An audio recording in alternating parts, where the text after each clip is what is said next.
My name is Frankie. Do I say my full name? Hi, my name is Frankie. My date of birth is January 8, 75. And I was born in Houston, Texas, brought to Cali since I was 2 years old. I'm a mom of 6, and I am now divorced. I have a sister, I have one brother, and I have a lot of adopted brothers and sisters. I love my adopted family. They're still around right now today. I love my mom. Her name is Beverly. My mom is Brenda. I had a hectic childhood. I came up. We stayed on SLAUSEN and CRENSHAW. My parents wasn't affiliated, but they tried to keep us in the house and keep us away from it. But I'm just going to be honest, that from their strictness, I would go out there and fight one of the homies. So I lived that street life. Yes, I did. Of course, my parents tried to keep me away from my husband because I was married young. My mom was a teacher in the area at 59th Elementary. My mom did a pretty good job. She was just strict, and a lot of things happened in my lifetime. My family was murdered, but my mom survived after that, but she became deaf and her face was injured. My mom never drank, never smoked, but I think she was mentally disturbed from being in the Army, or she was in the Navy. My dad was in the Army. Do you know your father? I'm named after him. I had always wanted to meet Frankie. I didn't meet Frankie till I was paralyzed and came out that coma. My sister said, I found your father. I'm 38 years old. You found who? What's going on? Why am I here? She was like, sis, you went through a traumatic thing, but I found your dad. So I took it upon myself to be able to fly out there and meet him. And I said, Dad, I got some questions to ask you because I was a very angry child coming up and I blame you. He said, I know, sugar. I was in war. Your daddy gets shots for his behavior. I said, I get shots too for my behavior too. I said, why did you leave me? He said, I didn't leave you. Your mom, your uncles and them came and got you from the barn that you were staying in with your little brother, and they took you back to Cali in a wagon. Ever since then, I love wagons. I got a 1982 Malibu wagon. So he did explain his behavior. He said, being in a war is not easy. You don't know what you see and what you're going through. I battled 3 wars. I said, but what made you beat my mom, tired of tombstones, and mistreat her? He said, Daddy had issues. I said, yeah. I said, maybe that's why my issues of life was the same way as you. I said, because I got raped and I murdered somebody. I said, and ever since then, I'm very funny when it comes to people. I don't trust people in my corner. And it ain't that they did anything to me. It's just the way that my mind thinks. He said, well, Daddy's sorry. All I can say is to get some help. I said, Mama didn't want me. Every time I did something wrong, I didn't know I did it wrong. I just wish she'd go with Frankie. I don't even know who the hell Frankie is. Sir, I didn't even know you until now. Charles was my daddy, but he was very abusive also. My mom was abusive to her kids. So it made my brother flip out and chopped up my family with a machete. My brother Chris, it was on the news, August 10, 1992. My mom, my little brother, and my papa was there. I don't know where my stepfather went. I don't know why you left either, because my mom was supposed to be getting ready for school. I had just got abused by my husband, so I was going back home to be with my mom. I called my mom the day before and told her I was coming home. My mom didn't answer the phone on August 10, 1992. That was 6 in the morning. I'm like, damn, Mom normally up going to school being a teacher, you know what I'm saying? I call the house phone, no answer. I'm paging my sister and them. I'm like, y'all talk to Moms? What's up? So our friend in the neighborhood named Lurch pulled up crying. Well, he said, why you walking down the street so fast? You ain't going home. I said, man, let me tell you something. Check this out. I'm going home. He said, I'm telling you, you can't go home, man. I said, why? He said, get in the van. I said, man, I'm walking. Before you know it, I look down the street. I see the whole police department, the fire truck. He was like, your family been murdered. I said, you say what? I thought the homies did it. I thought Mark Flowers, because Mark Flowers used to hang around. Mark was always telling me something gonna happen to them if they keep abusing y'all. They keep abusing y'all, something gonna happen. Because, you know, all them witness being abused in that home or whatever, but my mom never took that to work. She kept that in the house, kept that a secret. We always had black eyes, busted nose, stuff like that, because they'll whoop our ass if we not cleaning up or doing something right. They used to tell me my mom was crazy. My mom used to use different names in school. I didn't believe that, you know. She was a mom at the end of the day. I probably would have been out there in the street being a hoe, slut, tramp. So I kind of thank her for being strict like that. So make a long story short, yeah, we went to trial. For some reason, my mom said he didn't do it, which his handprints was on the items, which was the stepfather too, because we also used them same machetes to cut the trees in the backyard. So the judge did let him out. Somebody gave him some sherm, he say, and he flipped out and chopped my family up with a machete. And ever since then, I haven't been right. And that was my 16th graduation year. I didn't even get to graduate. I had to get adopted and graduate. Then he did a hijack of a school bus, and that's how he ended up back in jail. high risk of society. He don't need to be out. My adopted parent is my auntie. I got kicked out of Crenshaw, went to Washington, got kicked out of Washington, went to Dorsey. So I say 3 high schools. Things start changing in the hood. I started being a street girl. We had our little posse. I hung with 5'9" posse. Then we turned over to neighborhoods. We grew up being bad. It wasn't as bad as it is now. In the 90s, we had fun. We ran the streets. We fought. We jumped people, running in and out the stores. We did a lot of street life. I lost a lot of friends. We lost our big homeboy, Big Nate. He's Money Mike, Big Bam, Trigger, Toot. Your first run-in with the law, how long were you in jail? The first run-in, my husband and I and a couple other homies, we robbed Boys Market, and I thought we was gonna get away. That was my first lowrider too. We had an MC. They was on bicycles, so I was like, oh yeah, we gonna get away, go get away. No, we didn't. They 4-way blocked us in. Went to jail, we did 11 months, got out, and ever since then, it was like I was in and out, in and out, in and out. I went to jail for robbery. I went to jail for petty theft. I went to jail for laundering money. I went to jail for selling food stamps. That's my nickname on the lowriding scene. And food stamps, I flipped food stamps and built my rider. So that's how I got that name back in 97 to now. And people need to do time to understand. I did time for my attempted murder. I did time for my murder. I did time for all that I done wrong. And right now today, my live scan won't let me get the goodest jobs I had. But a background check will work. But I'm saying that to say, your past will hunt you. Y'all will want to change your life while you can, because I lived it. Like, did you get added charges to your sentence? No, okay. I didn't get any, no. I was too busy focused on reading books and find out what's the next goal to do when you get out. Mainly get my daughter back, and that's what I did. I got out and got my oldest child back. Went back to jail, got out and got the other child back. So it was like an in and out situation. But truth to be told, most of my battles was fighting. It was a lot of jealousy with other people, and I don't care. I fight men, women, whatever. That's how I got in the low riding field. It was about 10 of us that came out together, and everybody from different hoods, and that's when I learned to get along with different hoods dealing with the low riding field. When I did get out of jail, I was shot down. I got shot in 2002. Getting in somebody else's business, taking them to the scenery to go get their clothes, end up they're arguing on the chirp with each other, and we down here talking, not paying attention. Next thing you know, we see a car pulls up, shoot through my car. I had a whole baby in the back seat, shoots through my car, and my brother gets hit, my homeboy in the side of me, Scotty, he gets shot, and then I got shot in the leg. So as I left the car at the scenery, because it happened so quickly, it was a spare of the moment, ended up running for my life because they was coming to the car to finish me out. And God is good that I was able to get out and take that run and hide somewhere until I can find somebody to call the police to help me. As I was trying to get him to the hospital, I lost track. I couldn't remember which way to go. I didn't know where a hospital was. It happened so fast. And we all just talked about that weeks ago. Oh, if this happened, we gonna do this, we gonna do that. Well, it really happened, and we didn't do any of that, and I lost 2 in the placement of that. And I ended up doing time for it, and I didn't even do anything. I did 8 months until they investigated. And I'm gonna speak about what really occurred with my mom, how she's not here now.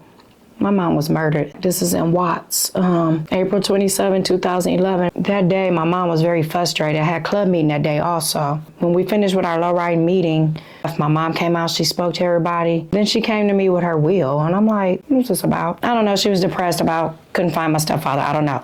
She got angry because she thought my son locked her out the door. He didn't lock her out the door, that's just how those doors is. We're living in Watts. She got mad at my son, she couldn't hear from the first injury of her being chopped up with a machete in 1992. So she started picking at my son, and I'm like, Mom, leave my son alone, I'm tired, like, leave my son alone. Next thing you know, my son knocks on her room door, and it shakes the room so she can hear the door, the wall move. It was an outside thing going on with some gang members. Somebody's chain got snatched, and the dude came blasting with his gun and stuff over the chain or whatever. There's kids outside, so I run outside to go get those kids. I don't know who kids they are. I'm just grabbing kids to put them in the house. After that, we all witnessed when the police came, man. They was blasting at everything and everybody in the way. Didn't matter. They said my mom had a gun in her hand, but it wasn't no gun. They blasted my mom 27 rounds, and when she dropped, they kicked her over and shot her in the temple. We all, me and my kids, everybody, the neighborhood, everybody witness and watching this.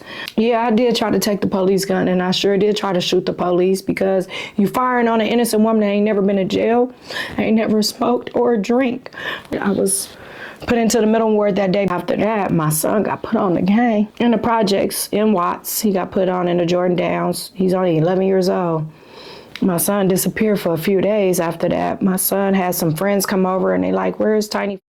Man, don't come to my house, dude. Y'all see my mom blood. I'm just not for it. Don't come here. My son flipped a nutty and robbed a house. He went to juvenile hall. He got out. And my son is very, very active right now. He's in prison and he's still like, he with the business. And I feel for him because I'm worried either a bullet or things ain't gonna go right. I say that to say, love your loved ones, man. Be there for him if you can. He is now 25 in prison, about to get ready to probably come home. I don't know, but I feel for him with these streets because the streets ain't the same. You've been gone too long. My low-riding family, they the ones put my mom memorial together. They had my back, my cousins, my sister, rest in peace, Rita. I was paralyzed before in 2013.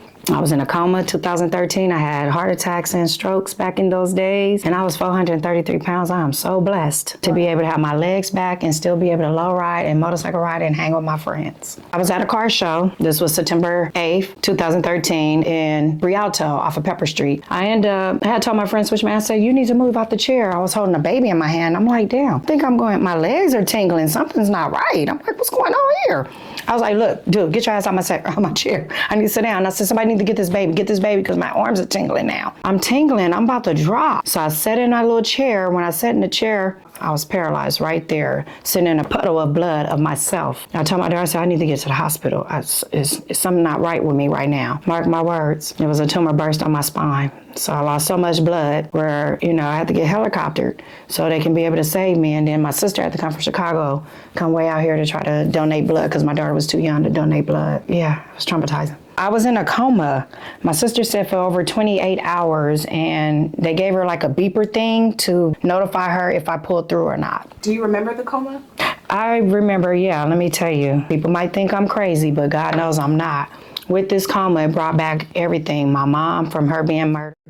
It brought back my little brother that was murdered, that was chopped with a machete. They brought back him. It brought back a lot of people that was deceased, and everybody had on white. They had on a white hat, white clothing, and white gloves. I didn't understand it, but then I saw God, and I asked him, I said, if I did nothing wrong, Lord, all I want is to be with my kids and give me my legs back. That's all I asked for. I would do right from this point on. It didn't happen right then in 2013, but it came 2015.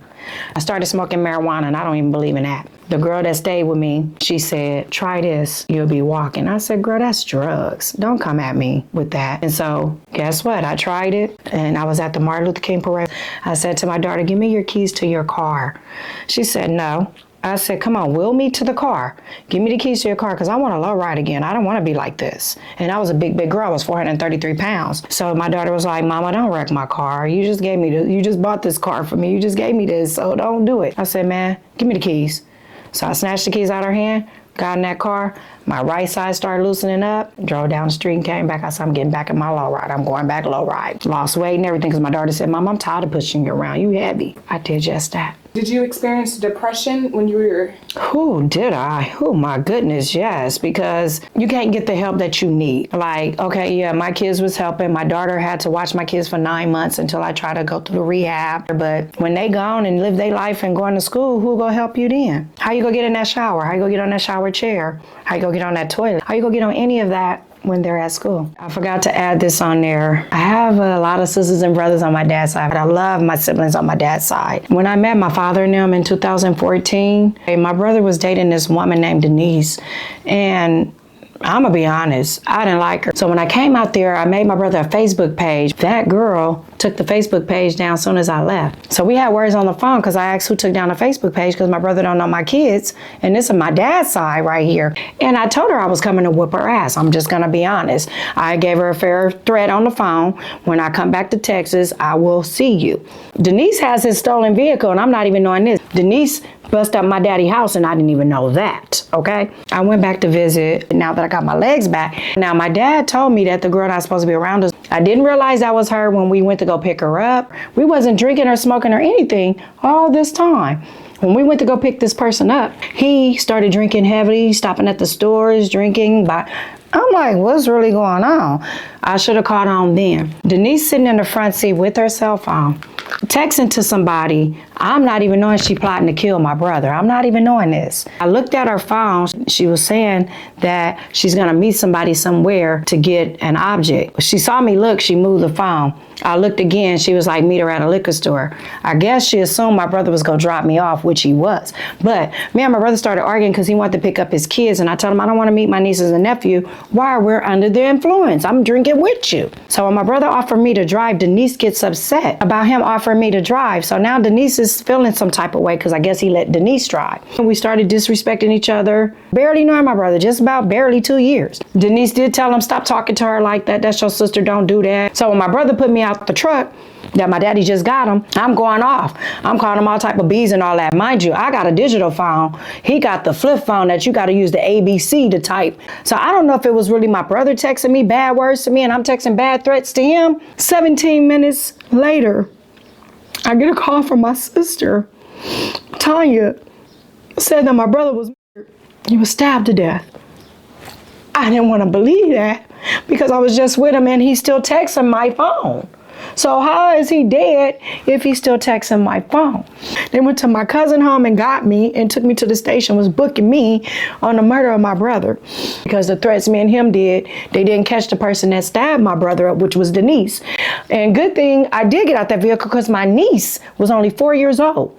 My 4-year-old niece was at the station, had identified that it wasn't me that did that to my brother. My daddy was in the gas station getting beer and cigarettes for him and my brother to go hang and my niece. And while my dad was in there, she was outside stabbing him the whole time. My niece thought she was hitting him in his chest, but it was a knife.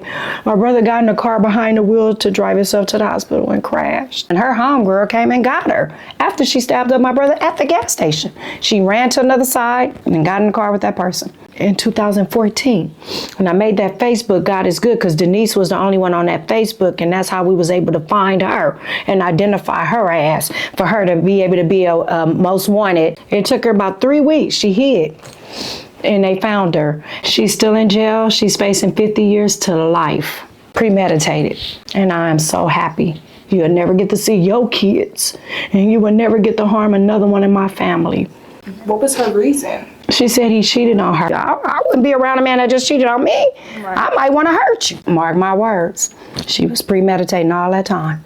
My baby brother was the life of the party. He was the life of the party. And all my siblings that look like me, they're the life of the party. And what I like about Texas, they family. They might argue, but they still family. Out here, they gonna kill you, beat you up or whatever. It's just so sad. You need to just get checked because HPV can turn into cervical and ovarian cancer. How long did you have it? Like the cancer? Oh, last December, that was 2022 when they told me about this HPV stuff and I didn't take heed of it because I got a pap smear, boom, it was okay. So it comes and go, it comes and go. No, stay on it because if you don't, it would deteriorate you like it did me. Can't drink, can't smoke, can't eat certain food now, can't do certain things. Get your body checked, fully checked. I did a lead bio and I did a regular bio, and then they did the procedure of taking everything out of me, which didn't matter because I didn't want no more kids anyway. But that was the worst procedure I can tell you I went through. When you can't cough, you can't sneeze, you lose a lot of weight because you can't eat how you want to, you can't poop how you want to. So that's a serious job. And I tell our women, please go get checked for HPV. Take your daughters, your sons, get everybody checked. They got the Guardian shot out. All that I went through, believe me, food has a big role in it. Beef is a big role, so you will want to get checked. I drink apple cider vinegar is how I lost that 433 pounds. I don't care if everybody say I'm looking like I'm smoking, because I'm not. But go get your health checked, mammograms, HPV, all that. Pap smears every year. The mucus that's found in these steroid food, that pulls you down too. You might want to go get that checked. Those that don't get themselves checked, you don't know what's going on. I do blood work every 6 months now. Not every year, every 6 months, because I want to know what my body going through, and it pays off down the line. When did you become cancer-free? Cancer-free was March 14, 2024. Thank you, Jesus. Thank you, Kaiser, because Kaiser care more about you than anybody else. I tell you that one. Are you got any therapy? We're going through therapy now because I almost lost my son Zephaniah in an ATV crash. He has a tumor on the brain, aneurysm. I just got a call today with a blessed news that they're going to help my son. We all really need some grieving because I have my mom hanging on my wall, and it's like her getting shot down, that's just not going to leave me. Period. This community with doing low riding and all that, it would change a lot of kids if they was able to work, get money, and build a car. I'm telling you, this gang banging stuff would be so different if life was like that, because it changed me. I mean, so what do you miss about those days? I don't really miss it because I'm still in it. I still low ride. This is my low rider on the back of my shirt. This is my hobby. That's how my car look. My mom is the pink, because she had breast cancer, and I'm the blue because the Crip size. You know, I get along with all though. So that's how it goes. And I got shots out, yes I do. Lavish Divas to my press, French Vanilla and Lady Sapo, and my VP, Carla, my cousin from Raymond Crib. I love you, Andre, I love you. That's the Norwood family, I love them. Shout out to my foster mom, Beverly Norwood, and my siblings, the Norwoods and the Caesars, for raising my mom and raising me and taking me in through all that I've been through. Shouts out to No Limit LA Car Club. I've been in this club for ages, decades, still got the same car. Shout out to Never Ever, Supernatural, Wait, My Way, Dedicated Rider, Most Wanted. It's so many of them. Individuals Car Club, Majestics, most definitely to Stylistics. I love y'all. Shout outs to all y'all motorcycle people, Street Life, Undisputed, RR. Shout outs to all y'all. Shout outs to all my homies, my neighborhood, my real ones, my day ones, my triple OG ones that I did hang with. Shout out to the ones that's still living. Shout out to the ones that's rest in peace, like Money Mike. You went out the right way, my nigga. I give you your props, bro. Because the way how they did you, my nigga, trust me, justice is there. To rest in peace, Big Nate, Benjamin, Prince. It's a lot of y'all. It's a lot of y'all. I love y'all. And to all y'all out there, sure, all y'all good people out there, keep your head up, man. And prayers to my homeboy Jay from Never Ever. Hope his son pulled throughout that coma, man. Only God can do it. And shout out to, because a lot of people, my best friend China, which is her name is Katashi Swain. My sister Apple for coming to save me from paralyzation and losing blood. I love you. But that's pretty much it. My brother Bodie, I love you. Pablo Grayland, he's been in my corner, real cool. He's a vet too. And oh, my girl Dana, John Ross mama, we with you. He finna be egos. You go, boy. My boy from A Trader just got killed yesterday. Shout out to him. Shout out to a lot of y'all out there, man. Take care of your loved ones, be there for your loved ones, love your kids while you here, because you don't know when your day coming. And I thank God for mine. Thank you for letting me tell my story. I appreciate it. Definitely a shout out to my girl, Niecy Faye. I love you. If it wasn't for her, my story wouldn't be told. Deuces. You was watching Frankie's story, and this is Dynasty Production. All right. Peace. Thank you. You're so welcome. much.